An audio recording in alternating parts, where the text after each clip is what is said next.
अस्सलाम वालेकुम dear students, I am Mohammad Usman Akram and welcome to Physics planet.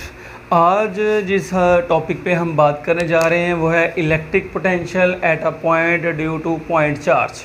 ठीक है, तो हम जो है असल में इलेक्ट्रिक पोटेंशियल जो है वो कैलकुलेट करेंगे, उसकी वैल्यू कैलकुलेट करेंगे।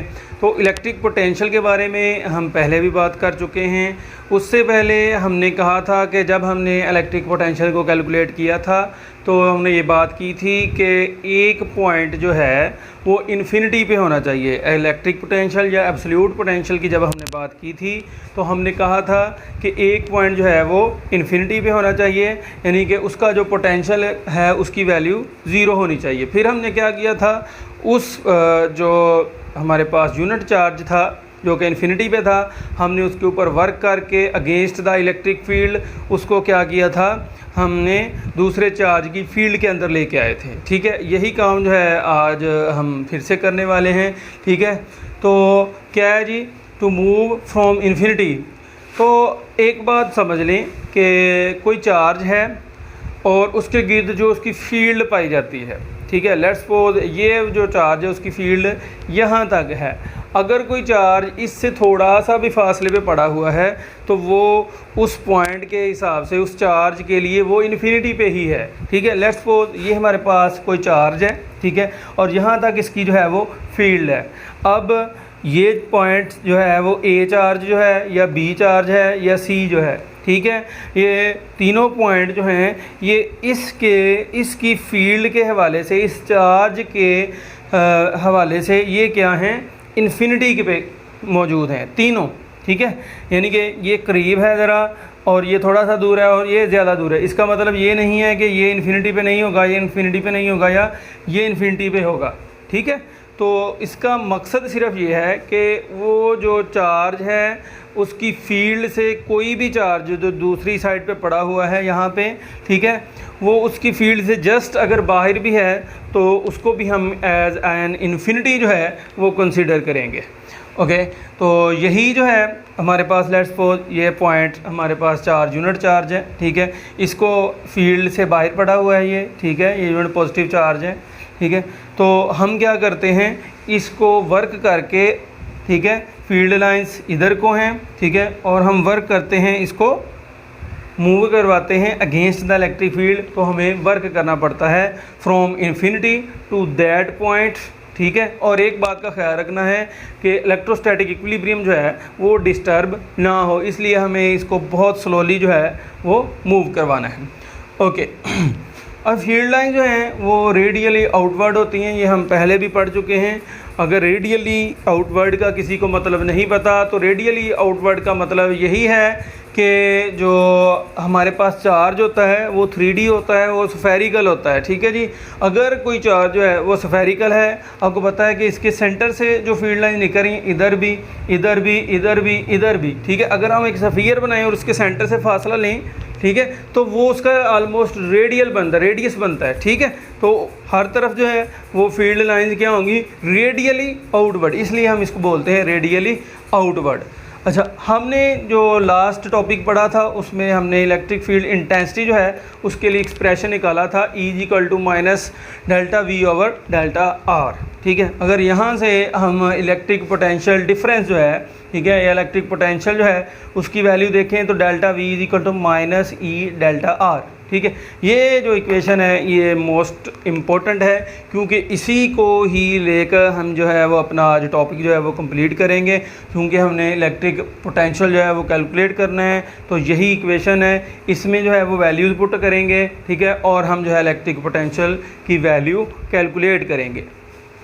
ओके, इलेक्ट्रिक पोटेंशियल को कैलकुलेट करने के लिए हमें दो चीज़ों की ज़रूरत है, वो कौन कौन सी हैं। एक हमारे पास जो है वो इलेक्ट्रिक फील्ड की वैल्यू होनी चाहिए, ठीक है, और इलेक्ट्रिक फील्ड इंटेंसिटी या इलेक्ट्रिक फील्ड, तो ये हमारे पास दूसरा है डेल्टा आर की, एक ई की वैल्यू होनी चाहिए और दूसरा डेल्टा आर की, और हम ये वैल्यू फाइंड करके इसमें पुट करेंगे तो हमारे पास इलेक्ट्रिक पोटेंशियल जो है वो उसकी डिफरेंस की वैल्यू आ जाएगी। फिर हम एक पॉइंट को इन्फिनिटी पे कंसिडर करके तो उसमें वैल्यूज पुट करेंगे और हमारे पास इलेक्ट्रिक पोटेंशियल की वैल्यू आ जाएगी। अब देखते हैं कि किस तरह से हम इसको कैलकुलेट करेंगे।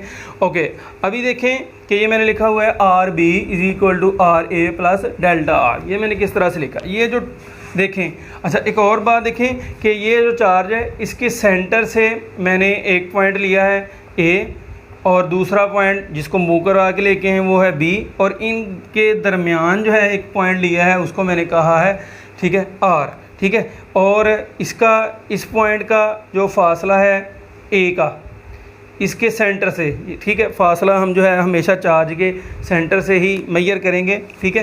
तो यहाँ पे हमारे पास ये जो ए पॉइंट है उसका सेंटर से फासला है आर ए और बी का फासला है आर बी, ठीक है। और इन दोनों के मिड से हमने एक जो डिस्टेंस लिया है चार्ज के मिड से और इन दोनों पॉइंट के सेंटर से, उसको हमने नाम दिया है आर। और इन दोनों को ये जो हमारे पास जगह है या डिस्टेंस है आर ए और आर बी के दरमियान, इसको हमने नाम दिया है डेल्टा आर का।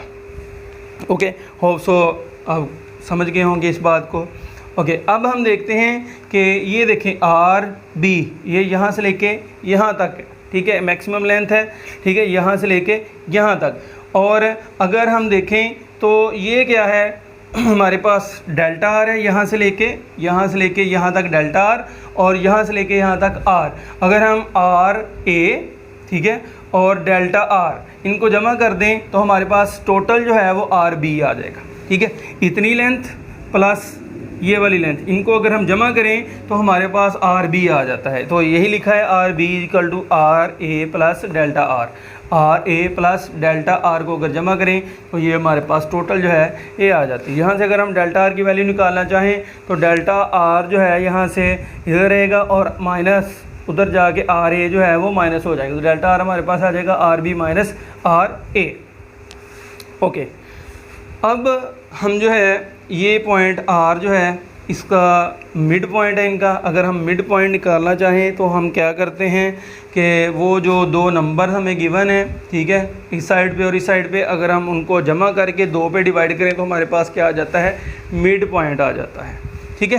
तो हमने क्या किया है, आर ए को आर बी में जमा किया है और दो पे डिवाइड किया है तो हमारे पास क्या आ गया है, मिड पॉइंट आ गया है। ऐसे ही है जैसे अगर हम जो है वो 5 और 7 को ऐड करें, ठीक है, ये पॉइंट जो है वो 5 है और ये पॉइंट 7 है। हमें पता है कि 5 और 7 के दरमियान में 6 जो है वो नंबर होता है, लेकिन अगर हमें ना पता हो तो हम क्या करते हैं, इसको जमा करेंगे 5 प्लस 7 12 हो जाएगा और उसको 2 पे डिवाइड करेंगे तो हमारे पास क्या आ जाएगा, 6, यानी कि उन दोनों का क्या आ जाएगा, मिड आ जाएगा। अगर इसके अलावा भी जो नंबर होंगे उनको भी हम फाइंड कर सकते हैं, वो लाजमी नहीं कि कंसेक्टिव हो, उसके अलावा भी हो सकते हैं, तो उनका जो दरमियानी पॉइंट है वो हम इस तरह से फाइंड आउट करते हैं, ठीक है। ये आर है, R A plus R B divided by 2।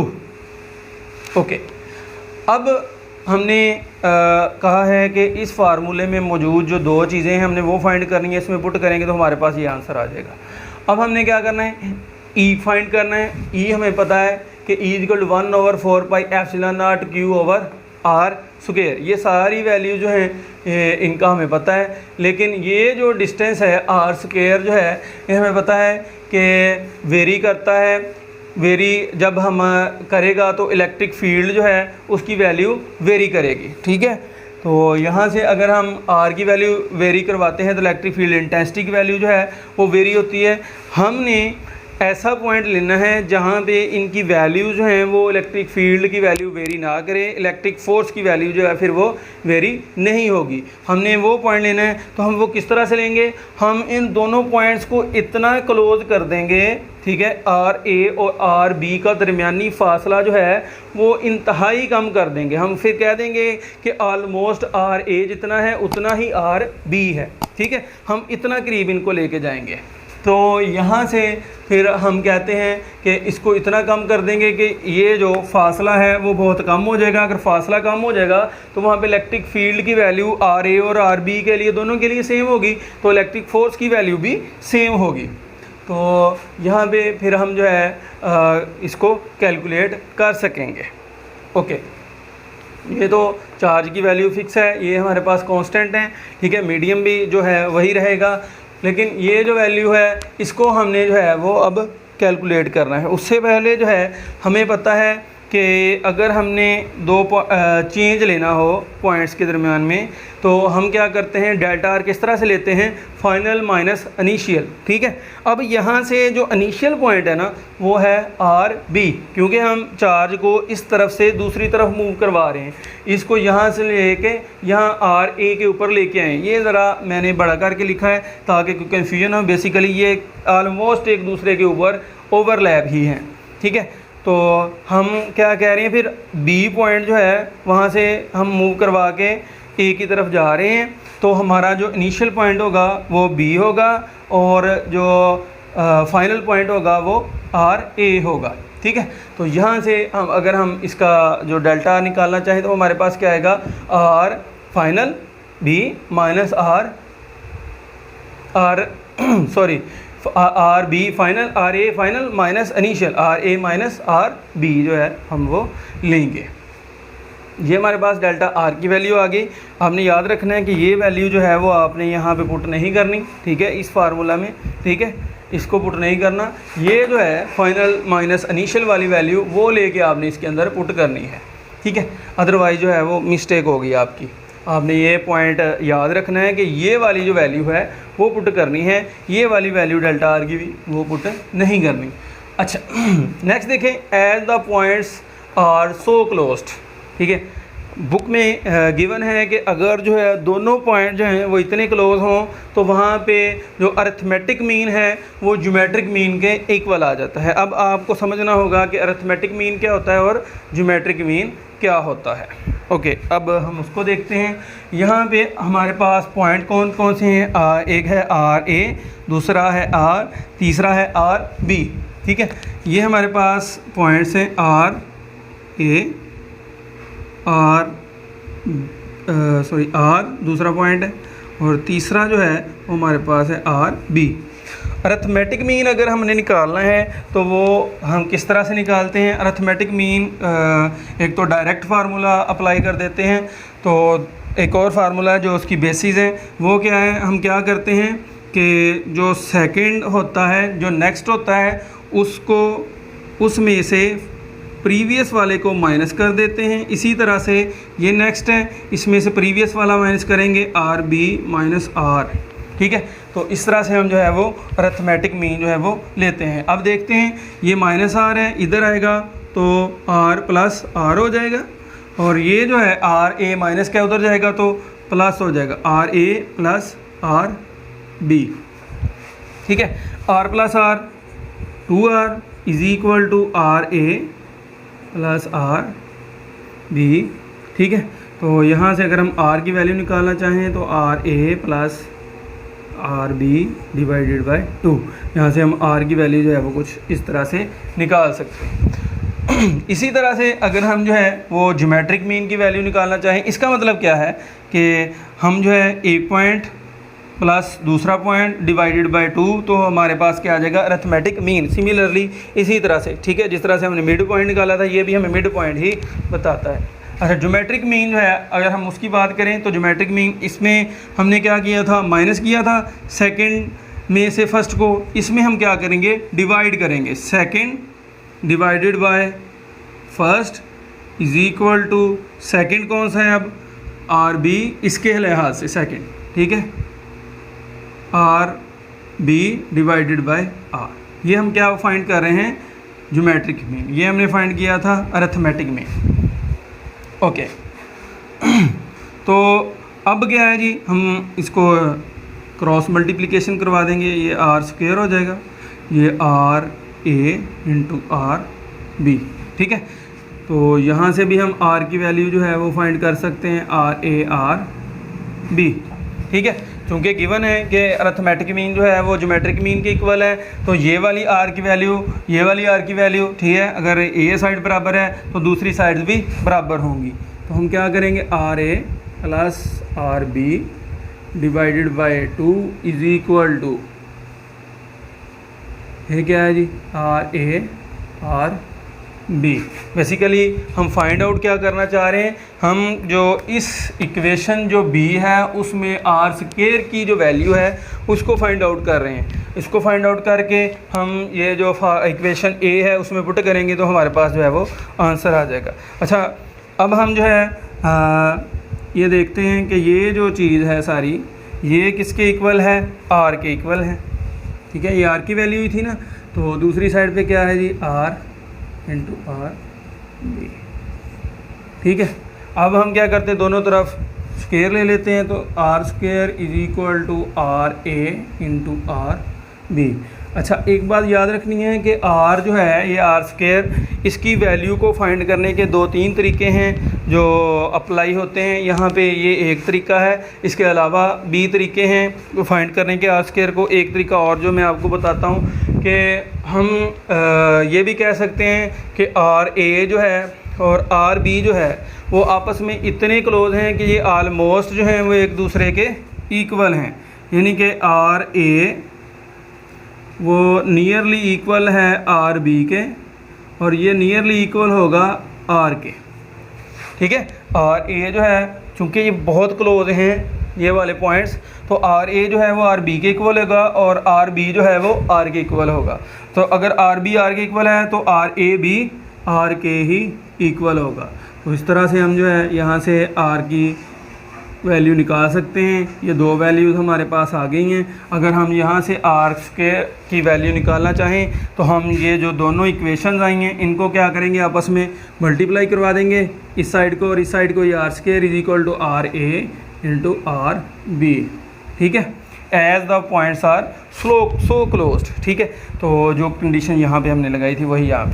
ठीक है, ये दूसरा तरीका है आर को आर स्क्वायर की वैल्यू फाइंड करने का। एक और तरीका है, वो ज़रा लेंथी है, वो हम नहीं डिस्कस यहाँ पे करेंगे। ठीक है, तो हमारे पास आर स्क्वायर की वैल्यू आ गई और हमारे पास वैल्यू आ गई डेल्टा आर की। ठीक है, यही हमने जो है वो फाइंड करनी थी।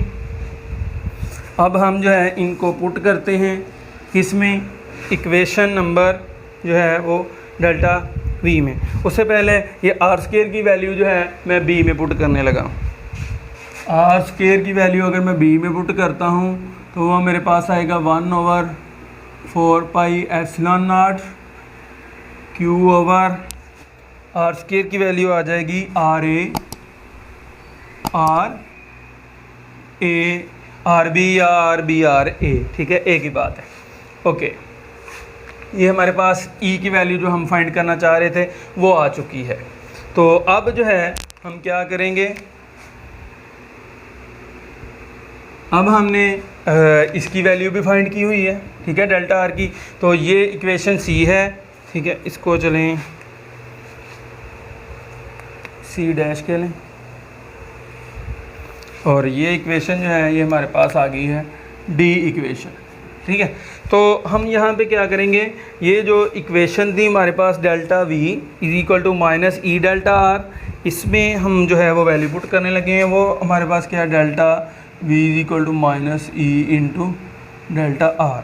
Delta V is equal to minus E into delta R की वैल्यू क्या है, डेल्टा आर की वैल्यू फिर से कह रहा हूँ कि ये वाली पुट करनी है।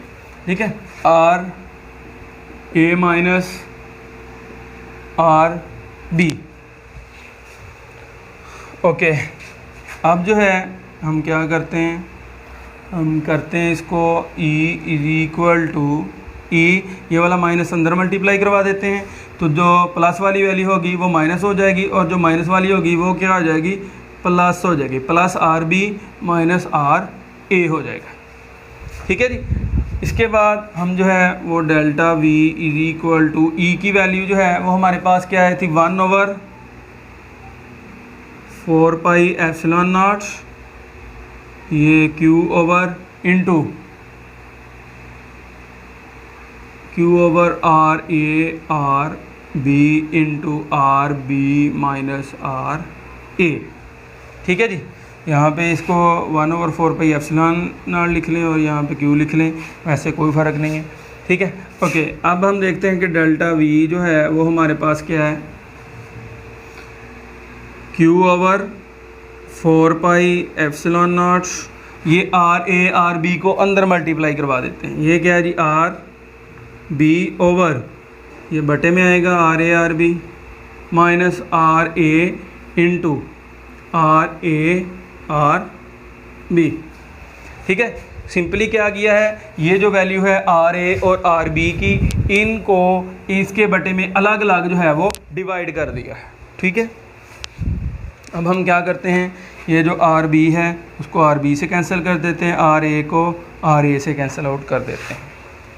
ठीक है, तो हमारे पास क्या बचेगा, delta V is equal to Q over 4 pi epsilon naught into 1 over R A minus 1 over R B. ठीक है, और ये जो हमारे पास डेल्टा वी है, ठीक है, ये डेल्टा वी को हम लिख सकते हैं कि delta V is equal to हमारे पास क्या होगा, फाइनल माइनस इनिशियल। फाइनल हमारे पास क्या है, ए पॉइंट है, तो V A minus V B is equal to Q over 4 pi epsilon naught into 1 over R A minus 1 over R B. और इलेक्ट्रिक पोटेंशियल या एब्सोल्यूट पोटेंशियल को फाइंड करने के लिए मैंने स्टार्ट में बताया था कि कंडीशन क्या होती है कि एक पॉइंट जो है वो इन्फिनिटी पे होना चाहिए, जिसको हमने मूव करवा के लेके आना होता है कहाँ पे, उस पॉइंट के करीब जहाँ पे हम जो है वो इलेक्ट्रिक पोटेंशियल की वैल्यू को फाइंड आउट करना चाह रहे हैं। तो वो पॉइंट कौन सा था जिसको हमने मूव करवाया था, वो था बी पॉइंट। ठीक है, तो बी के ऊपर अगर हम जो है बी को मूव करवा के लेके आ रहे हैं इन्फिनिटी से, तो उसकी जो वैल्यू होगी वो हमें पता है क्या होगी, इन्फिनिटी पे उसकी वैल्यू यहाँ पे हमारे पास आ जाएगी, ये वाली वैल्यू 0 हो जाएगी।